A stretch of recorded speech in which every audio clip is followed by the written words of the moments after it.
हाल ही में भारत में दुनिया का सबसे बड़ा एआई समिट हुआ। चारों तरफ भविष्य की टेक्नोलॉजी, बड़े बड़े दावे और जोर शोर से प्रदर्शन। लेकिन क्या ये सब बस आंखों का धोखा था? क्या इन दावों के पीछे की सच्चाई कुछ और ही है? तो चलिए जरा खोद कर देखते हैं कि ये एआई का भविष्य था या बस एक बहुत महंगा मेला। और शायद इस पूरे समिट की कहानी को समझाने के लिए ये एक लाइन ही काफी है। मतलब इरादे तो बहुत बड़े थे, लेकिन जो नतीजा निकला उस पर लोग हंस भी रहे हैं और गंभीर सवाल भी उठा रहे हैं। तो असल सवाल ये है कि इस चमकदार इवेंट की सुर्खियों के पीछे चल क्या रहा था। जो चीजें वायरल हुईं, क्या वो वाकई भारत की एआई ताकत का सबूत थीं, या फिर कुछ ऐसा था जिसे शायद छिपाया जाना चाहिए था? तो चलिए सबसे पहले बात करते हैं उन वायरल मोमेंट्स की। ये वो पल हैं जो वायरल तो हुए, लेकिन शायद उन वजहों से नहीं जिनकी उम्मीद की जा रही थी। ये वो प्रदर्शन है जहां शो शाह ने असली टेक्नोलॉजी को कहीं पीछे छोड़ दिया। समिट का एक बड़ा आकर्षण था ये रोबोट डॉग। इसे देश की एक नामी यूनिवर्सिटी ने बड़े गर्व के साथ मेड इन इंडिया इनोवेशन कहकर पेश किया। कहा गया कि ये भारत की तकनीकी छलांग का एक जीता जागता प्रतीक है। मगर सवाल ये है कि क्या ये वाकई सच था? क्योंकि हकीकत कुछ और ही निकली। जिसे भारत का अपना आविष्कार बताया जा रहा था, वो असल में एक चीनी कंपनी का यूनिट्री गोटू नाम का रोबोट था। एक ऐसा प्रोडक्ट जिसे कोई भी ऑनलाइन ऑर्डर कर सकता है। मेड इन इंडिया का दावा यहीं आकर हवा हो गया। और मजे की बात तो सुनिए, इस इनोवेशन पर से कंपनी का लोगो तक हटाने की जहमत नहीं उठाई गई। ये तो कुछ वैसा ही हो गया जैसे कोई नकल कर रहा हो और अपना नाम लिखना ही भूल जाए। इससे ज्यादा मजेदार और क्या ही हो सकता है। और ये कहानी सिर्फ एक रोबोट डॉग ही नहीं थी। एक और स्टॉल पर थर्माकोल से बने ड्रोन्स को राष्ट्रीय मंच पर दिखाया जा रहा था। इन घटनाओं से साफ पता चलता है कि असली इंजीनियरिंग पर फोकस कम था और बस कुछ दिखाने लायक बनाने पर ज्यादा जोर था।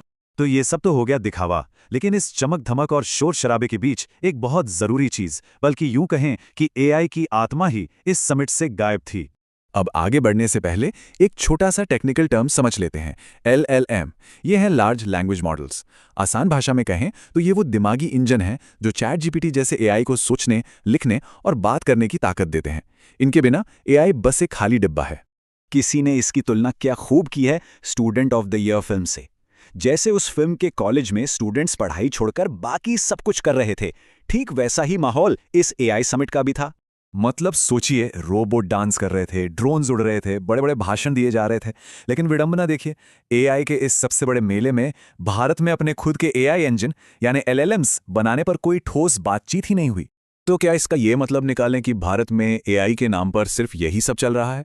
क्या असली काम करने वाला कोई है ही नहीं? नहीं, ऐसा बिल्कुल नहीं है। असली काम हो रहा है, लेकिन वो इस समिट की चकाचौंध से बहुत दूर, चुपचाप हो रहा है। अब बात करते हैं भारत के असली एआई बिल्डर्स की। ये वो लोग और कंपनियां हैं जो सुर्खियों में तो नहीं हैं, लेकिन भारत के एआई भविष्य की असली नींव यही लोग रख रहे हैं। देखिए, इन वायरल गलतियों के बावजूद कहानी का एक दूसरा और कहीं ज्यादा उम्मीद भरा पहलू भी है। असली उम्मीद इन दिखावटी रोबोट्स में नहीं, बल्कि असली दिमाग बनाने वालों में है।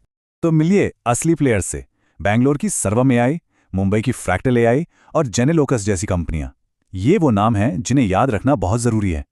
ये भारत के लिए, भारत में लैंग्वेज मॉडल्स बनाने का सबसे मुश्किल लेकिन सबसे जरूरी काम कर रही हैं। और यही बात हमें समझनी होगी।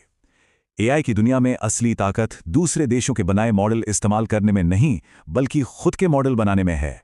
यही असली आत्मनिर्भरता है और यही भारत को एआई की ग्लोबल रेस में एक सीरियस प्लेयर बनाएगा। तो हमने भारत की एआई कहानी के दो बिल्कुल अलग अलग पहलू देखे।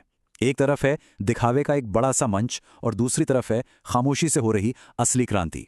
तो आखिर में हम कहां पहुंचते हैं? भारत का एआई सफर एक दोराहे पर खड़ा है। एक रास्ता दिखावे का है, रीब्रांडेड रोबोट और थर्माकोल के ड्रोन्स वाला, और दूसरा रास्ता उम्मीद का है, जहां असली भारतीय कंपनियां देश के लिए एआई तकनीक बना रही हैं। अब चुनाव हमें करना है कि हम किसे महत्व देते हैं। और आखिर में ये एक बड़ा सवाल हमारे सामने खड़ा होता है, भारत का एआई भविष्य किससे तय होगा? इस तरह की समिट जैसे दिखावे से, या पर्दे के पीछे हो रहे असली काम से? जवाब इस बात पर निर्भर करेगा कि देश अपनी ऊर्जा और अपने संसाधन कहां लगाता है।